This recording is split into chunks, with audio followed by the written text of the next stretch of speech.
Okay, so I was going to talk about how to make an absolute using hexane. And I know I'm like a month behind when I said I was going to do that, so I am sorry. But I am going to try to explain it now. So the reason I use these bottles is because they're specifically for liquid, and it's even a mason jar, like unless you seal it with hot water, then it's not going to be sealed and you can lose, it can evaporate. So this is why I use these. Okay, so this one is clove powder. So I am attempting to make a clove absolute because it is one of our staples. And I filled this up. It's about, I should have measured it, but I did not. So I'm going to let that settle. I've been coming in here every couple of days and just shaking it up. This one I did not shake, so you're going to be able to see the liquid versus the solid. So this is cocoa powder. Okay, so it's about a 1/2 inch of cocoa powder, and then it's about 1 1/4 inch. I didn't measure, but it really, I'll measure it next time. But this is the first go. So in order to make the absolute, I'm going to do this same thing, and this has been here for 2 weeks because I wanted to make sure that I really extracted the scent. And you have to use a lot of product. When you're making an absolute, you have to use a lot of product versus the hexane. So what I am going to do is tomorrow I will,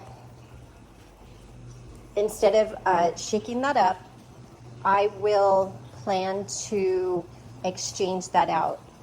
And what I'm going to do is just exchange out the hexane and then put a fresh batch of cocoa powder and clove powder.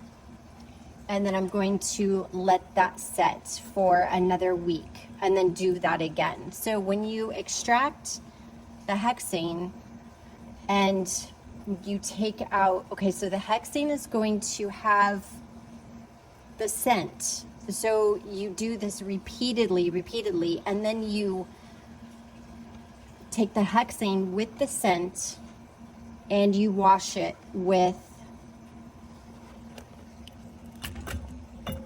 ethanol, 190 proof ethanol. So that's what we'll do. There was one in here. Let me grab it. This. Okay, so this is,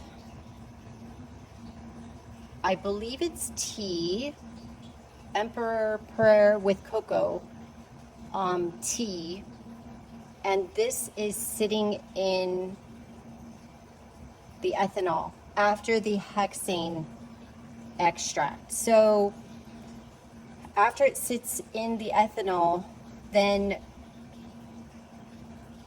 the solids will separate, and that's your concrete. So this has been sitting in here for about, I don't know, maybe 2 weeks, maybe 3 weeks, because I did plan to make this. I plan to, film it, but, my brain just doesn't work that way. I, get the idea to do something and I just do it, and I don't just, grab my camera. However, once once I separate this and strain it, I'll strain it with a cheesecloth. Then the solids in here, after they dry, that will be the concrete.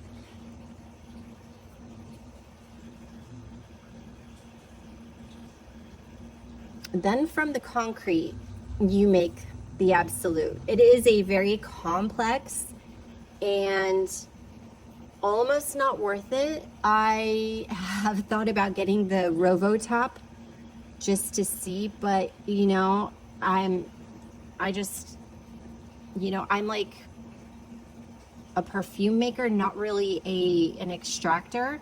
So it's just something that I wanted to do for fun, but I do make tinctures. As you can see, I do like to make tinctures. Well, anyway, so I'll just leave it at that. And, you know, once I separate this out, I will film again and explain how I do it. Okay, I wanted to talk a little bit about making a tincture versus an absolute. This is this is a tincture of fig. So you've got the solid and you've got ethanol, and you let it set, you know, for as long as you can. I mean, I have tinctures in here that are a year. I have tinctures in another room that are like 3 years. You know, but the longer the better. But personally, I think a tincture can be just as good as an absolute, especially when making an absolute is so tedious and time consuming and, you know, not really worth the time and energy for what you get.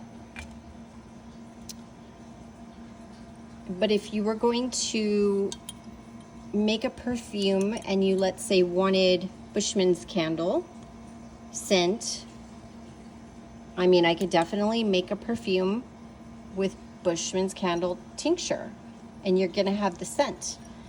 And to make an absolute of Bushman's candle, I'm not even sure if it's possible because I've never seen it. It is probably possible, but the amount that you would need is, you know, probably a pound of Bushman's candle to get, you know, maybe a gram or two of Bushman's candle absolute. So, you know, for instance, this is going to be about, you know, maybe a ½ ounce of a tincture, maybe not as strong, you know, but it's a lot easier to do.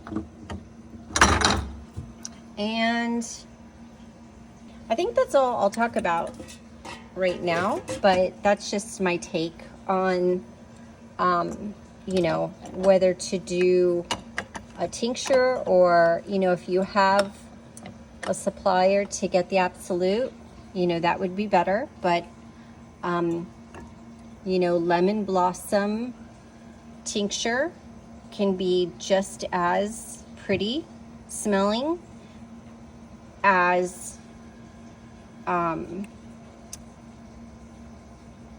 absolute. And, you know, neroli is very expensive, mind you, and, you know, nerolis are in different countries, and I've noticed that some smell a lot better than others.